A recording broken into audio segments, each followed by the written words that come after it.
آپ رضی اللہ تعالیٰ عنہ نے جب یہ آفر سنی تو آپ نے بخوشی سے اس آفر کو قبول کر لیا. کمال کا کام ہوا ناظرین. وہ کیا ہوا تو انہیں یہ بات گوارا نہ ہوئی کہ جس قبیلے میں سردار دو جہاں صلی اللہ تعالیٰ علیہ وسلم نکاح فرمائیں اس قبیلے کا کوئی بھی فرد ان کی غلامی میں رہے. چنانچہ ان کے پاس اس قبیلے کے جتنے لونڈی غلام تھے انہوں نے سب کو یہ کہہ کر آزاد کر دیا کہ یہ ہمارے پیارے آقا علیہ الصلوۃ والسلام کے سسرالی رشتہ دار ہیں. آپ نے اپنے والد سے فرمایا یہ اللہ کے پاک رسول کا مبارک بستر ہے اور آپ ناپاک مشرک ہیں، اس لیے میں نے اس پاکیزہ بستر پر آپ کا بیٹھنا گوارا نہ کیا. جیسے ہی آپ نے خوشخبری سنی تو فرمایا اونٹ اور جو اس پر ہے اللہ اور اس کے رسول کے لیے ہے. اللہ اکبر. ایک بار پھر ہماری ویب سیریز عظمت و شان اہل بیت رسول میں آپ سب کو مرحبا کہتے ہیں.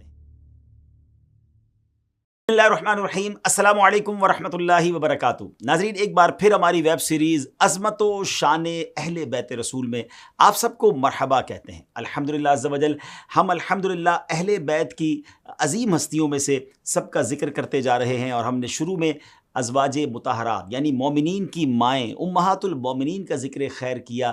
الحمدللہ اب تک ہم اپنے ایپیسوڈز میں آلموسٹ 7 کے قریب امہات المومنین کا ذکر کر چکے ہیں اور آج بقیہ 4 امہات المومنین یعنی حضرت جویریہ، حضرت ام حبیبہ، حضرت صفیہ اور حضرت میمونہ رضی اللہ تعالیٰ عنہن کا ذکر کریں گے. مگر اس سے پہلے اپنے ایپیسوڈ کا ایک طریقہ ہم بتا چکے ہیں آپ کو کہ الحمدللہ ہم ایک بہت ہی خوبصورت اہل بیت ہی سے متعلق عظیم واقعہ سنتے ہیں، ان کی کوئی کرامت سنتے ہیں اور اپنے ایمان کو تازہ کرتے ہیں. تو آج کا واقعہ کیا ہے؟ یاد رہے کہ نبی پاک علیہ الصلوۃ والسلام کے اہل بیت میں سے ایک امام ہیں حضرت امام علی رضا رحمۃ اللہ تعالی. آپ حضرت امام موسیٰ کاظم رحمۃ اللہ تعالی کے صاحبزادے ہیں. اللہ پاک نے آپ کو کمال کی شان عطا فرمائی تھی. آپ رحمۃ اللہ تعالی کے خاص ساتھی تھے، ان کا نام تھا محمد بن سنان. ایک مرتبہ محمد بن سنان کے بہنوئی جعفر بن صالح آپ رحمۃ اللہ تعالی کے پاس آئے اور اپنا تعارف کروایا کہ میری بیوی محمد بن سنان کی ہمشیرہ ہے اور پھر آپ سے اپنی زوجہ کے لیے دعا کی عرض کی کہ وہ امید سے ہیں، سو مہربانی فرما کر آپ دعا فرما دیں کہ اللہ پاک ہمیں لڑکا عنایت فرمائے. آپ رحمۃ اللہ تعالیٰ نے ان سے فرمایا تمہارے ہاں جوڑا پیدا ہوگا. خیر اس کے بعد جعفر بن صالح وہاں سے روانہ ہو گئے. جعفر بن صالح کہتے ہیں کہ جب میں وہاں سے روانہ ہوا تو میں نے دل میں کہا کہ میں ایک کا نام علی اور دوسرے کا نام محمد رکھوں گا. ناظرین جعفر بن صالح نے یہ بات دل میں سوچی تھی. کہتے ہیں کہ مجھے کچھ ٹائم بعد امام علی رضا رحمۃ اللہ تعالی نے بلایا. میں آپ کے پاس حاضر ہوا تو آپ نے مجھ سے فرمایا کہ ایک کا نام علی رکھنا اور دوسری کا نام ام عمر ہے، یعنی یہ بھی بتا دیا کہ جوڑے میں ایک لڑکا اور ایک لڑکی ہوگی. آگے ایک اور حیرانی والی بات ہے. جعفر کہتے ہیں جب میں کوفہ واپس آیا تو میری بیوی ایک جوڑے کو یعنی ٹوئنز کو جنم دے چکی تھی، جن میں سے ایک لڑکا تھا اور دوسری لڑکی تھی. میں نے لڑکے کا نام علی رکھا اور لڑکی کا نام ام عمر رکھا جیسا کہ حضرت امام علی رضا نے فرمایا تھا.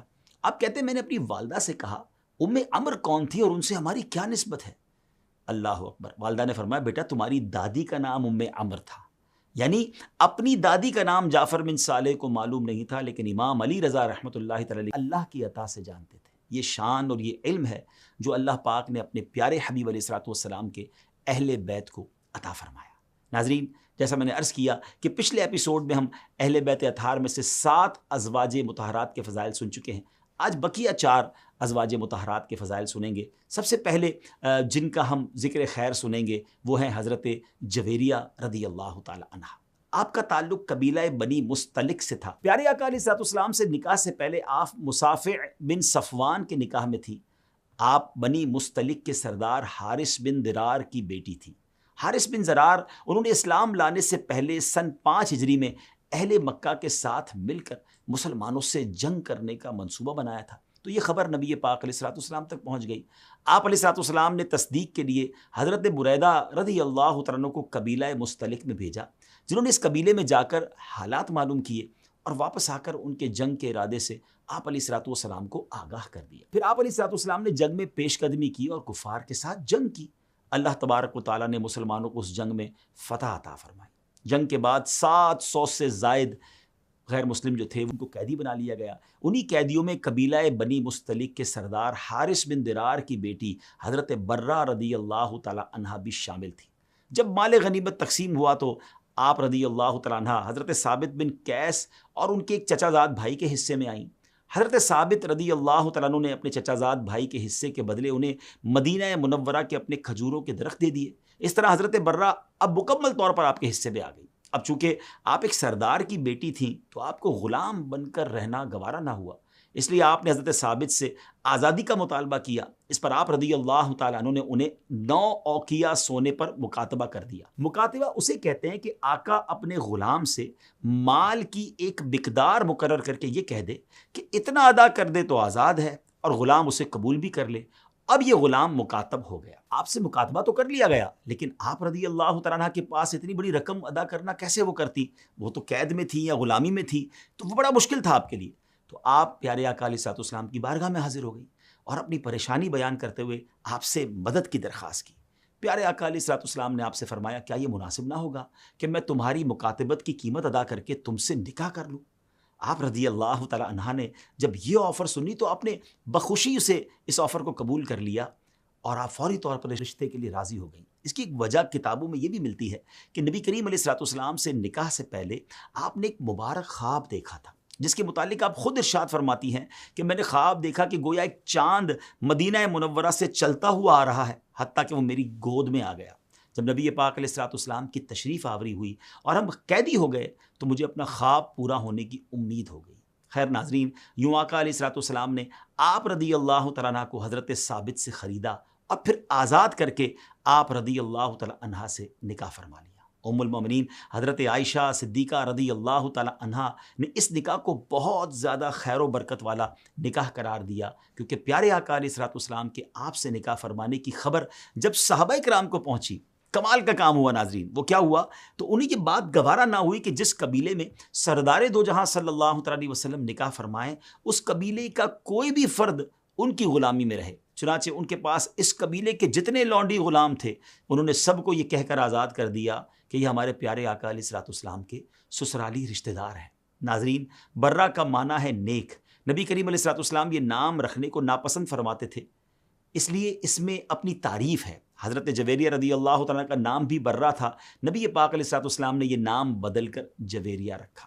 اس میں ہمیں یہ بھی درس ملتا ہے کہ ایسے نام جس میں اپنی بڑی بڑی شانیں بیان ہوں، اس کی بجائے ایسے نام رکھنے چاہیے جس میں عاجزی بھی ہو یا کسی عظیم ہستی سے اس کی نسبت بھی ہو۔ بہرحال آپ رضی اللہ تعالیٰ عنہ با اخلاق ہونے کے ساتھ ساتھ کثرت سے عبادت کرنے والی بھی تھی۔ ایک مرتبہ نبی پاک علیہ الصلوۃ والسلام آپ کے پاس سے فجر کی نماز کے بعد تشریف لے گئے۔ آپ رضی اللہ تعالیٰ عنہ اس وقت اپنی سجدہ گاہ میں تھی، یعنی نماز پڑھنے کی جگہ میں عبادت میں مصروف تھیں۔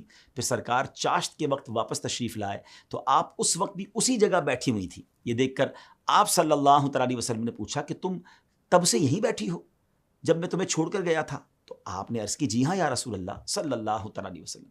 پھر حضور نے ارشاد فرمایا، میں نے تمہارے بعد یعنی تمہارے پاس سے جانے کے بعد 4 ایسے کلمات 3 بار پڑھے ہیں کہ تم نے دن بھر میں جو کچھ بھی پڑھا، اگر اس سے ان 4 کلمات کا وزن کیا جائے تو وہ 4 کلمات بھاری ہو جائیں گے۔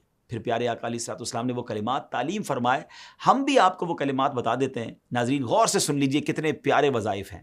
وہ کلمات کیا ہیں؟ سبحان اللہ و بحمدہ عدد خلقہ و رضاء نفسہ و زنۃ عرشہ و مداد کلماتہ۔ ناظرین اللہ پاک نے حضرت جویریہ رضی اللہ تعالیٰ عنہ کو حسن سیرت کے ساتھ حسن صورت بھی عطا فرمائی تھی۔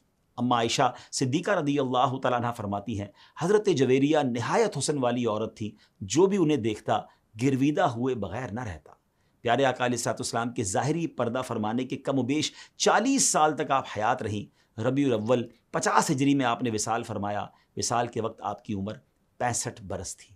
دوسری ام المومنین ہیں حضرت سیدتنا ام حبیبہ رضی اللہ تعالیٰ عنہ۔ آپ کا اصل نام رملہ تھا۔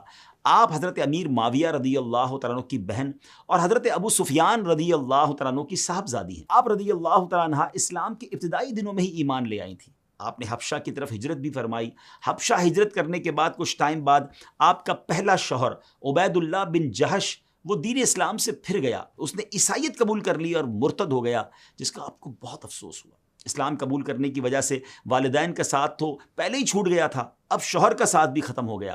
آپ پردیس میں موجود تھیں اور بالکل تنہا ہو چکی تھی، اس وجہ سے آپ کی زندگی بہت مشقت میں گزر رہی تھی۔ آپ فرماتی ہیں کہ ایک مرتبہ میں نے ایک خواب دیکھا کہ ایک شخص نے مجھے یا ام المومنین کہا ہے، تو میں نے خواب کی تعبیر مراد لی کہ رسول پاک علیہ الصلوۃ والسلام مجھ سے نکاح فرمائیں گے۔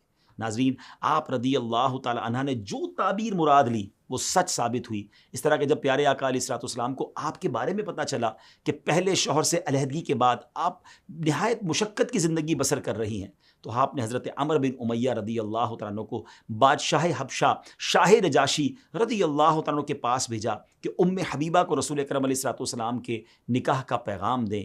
شاہ نجاشی نے اپنی کنیز ابرہہ کے ذریعے آپ صلی اللہ تعالیٰ علیہ وسلم کا پیغام نکاح حضرت ام حبیبہ رضی اللہ تعالیٰ عنہ کے پاس بھیجا۔ تکلیفوں سے بھری زندگی میں جب آپ نے اپنے لیے اتنی بڑی خوشخبری سنی تو آپ نے ابرہہ کو انعام کے طور پر اپنا زیور اتار کر دے دیا۔ پھر آپ رضی اللہ تعالیٰ عنہ نے حضرت خالد بن سعید کو اپنا وکیل بنایا۔ شاہ نجاشی نے خطبہ پڑھا اور اپنے پاس سے 400 دینار حق مہر ادا کیا۔ وہ تمام مسلمان جو حبشہ میں اس وقت موجود تھے وہ سب نکاح کی اس محفل میں شریک ہوئے۔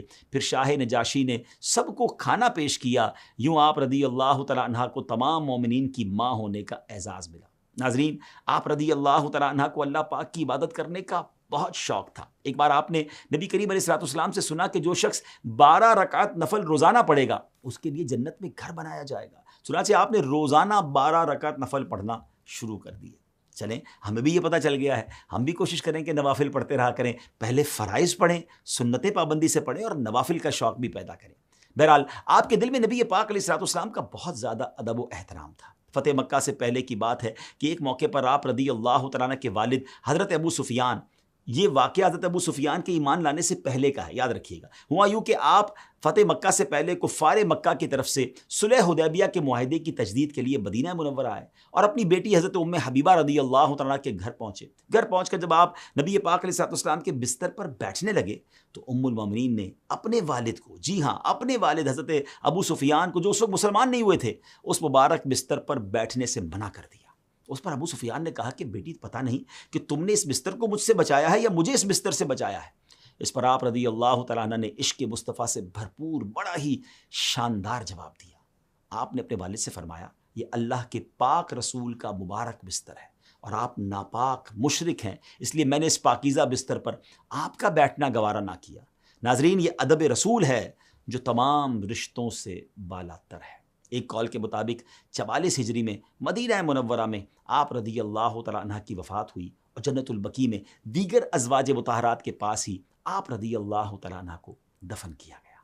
وہ خوش نصیب خواتین جن سے پیارے آقا علیہ الصلوۃ والسلام نے نکاح کر کے انہیں اپنے اہل بیت میں شامل کیا، ان خوش نصیبوں میں ایک ام المومنین حضرت صفیہ رضی اللہ تعالیٰ عنہا بھی ہیں۔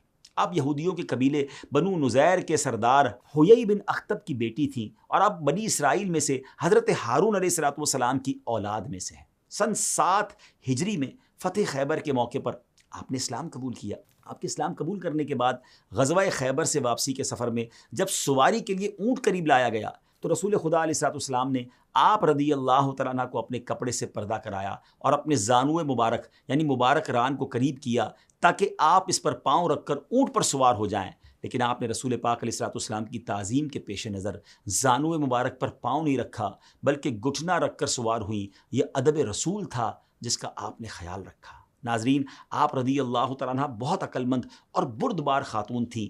تقوی و پرہیزگاری، عبادت و ریاضت اور صدقہ و خیرات کرنے میں آپ عظیم مقام رکھتی تھی۔ ایک مرتبہ آپ رضی اللہ تعالیٰ عنہ کی کسی کنیز نے حضرت عمر فاروق سے آپ کی غلط شکایت کر دی۔ بعد میں آپ کو جب پتہ چلا تو آپ نے اس سے پوچھا، تمہیں میری جھوٹی شکایت لگانے پر کس نے ابھارا تھا؟ وہ کنیز نے سچ بتایا، کہتی ہے مجھے شیطان نے ابھارا تھا۔ یہ سن کر آپ رضی اللہ تعالیٰ عنہ نے اس سے بدلہ نہ لیا بلکہ اسے آزاد کر دیا۔ سن 50 ہجری میں حضرت امیر معاویہ کے دور حکومت میں رمضان مبارک کے بابرکت مہینے میں آپ نے وصال فرمایا اور وصال کے وقت آپ کی عمر مبارک 60 سال تھی۔ پیارے آقا علیہ الصلوۃ والسلام کے اہل بیت میں سے اب تک ہم 10 امہات المومنین کے فضائل سن چکے ہیں۔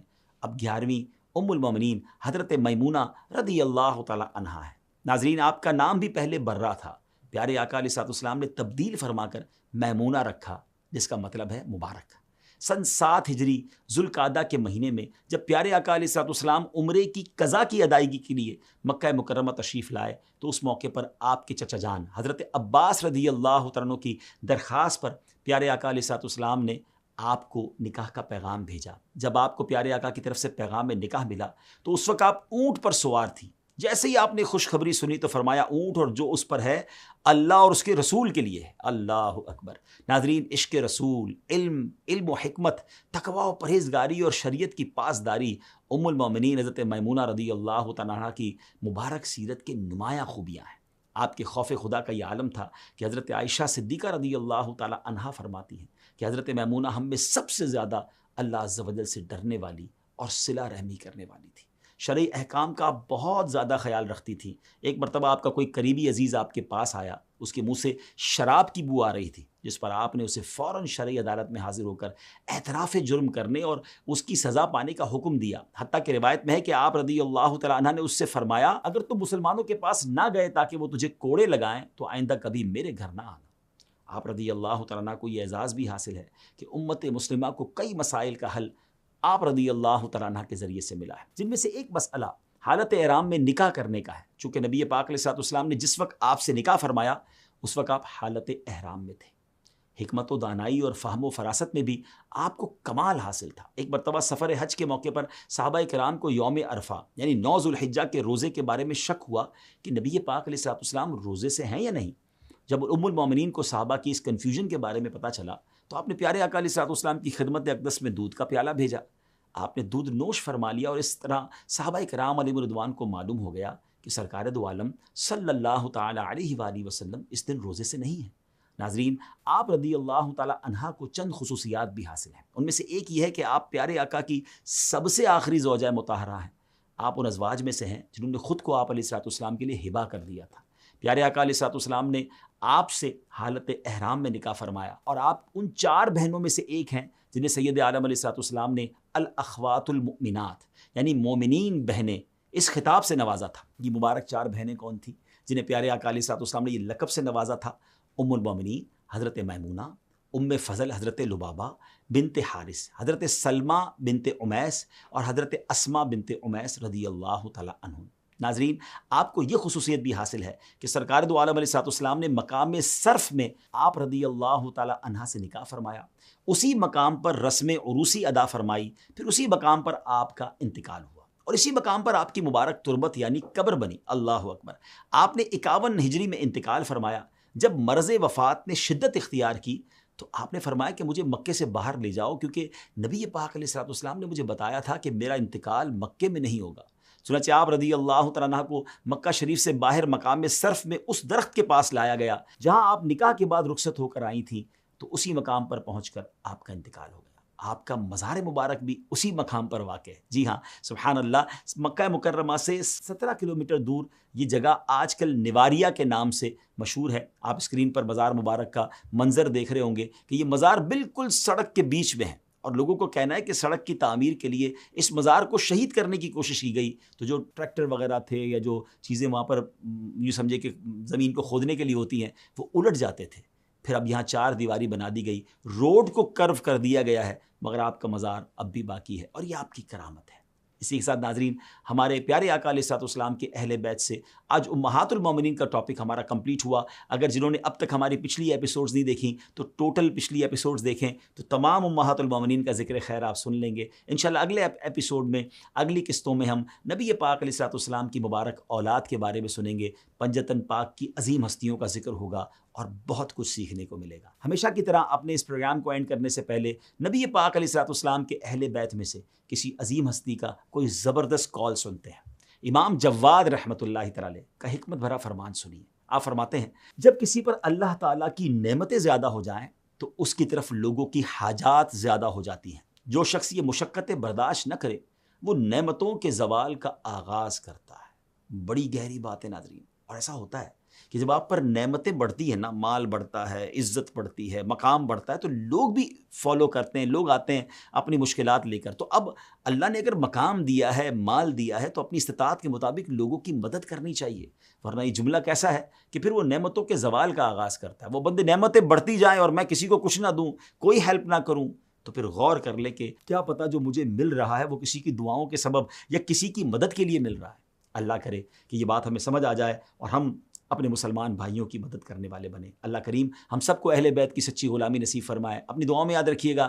اگلے پروگرام میں پھر ملاقات ہوگی۔ السلام علیکم ورحمۃ اللہ وبرکاتہ۔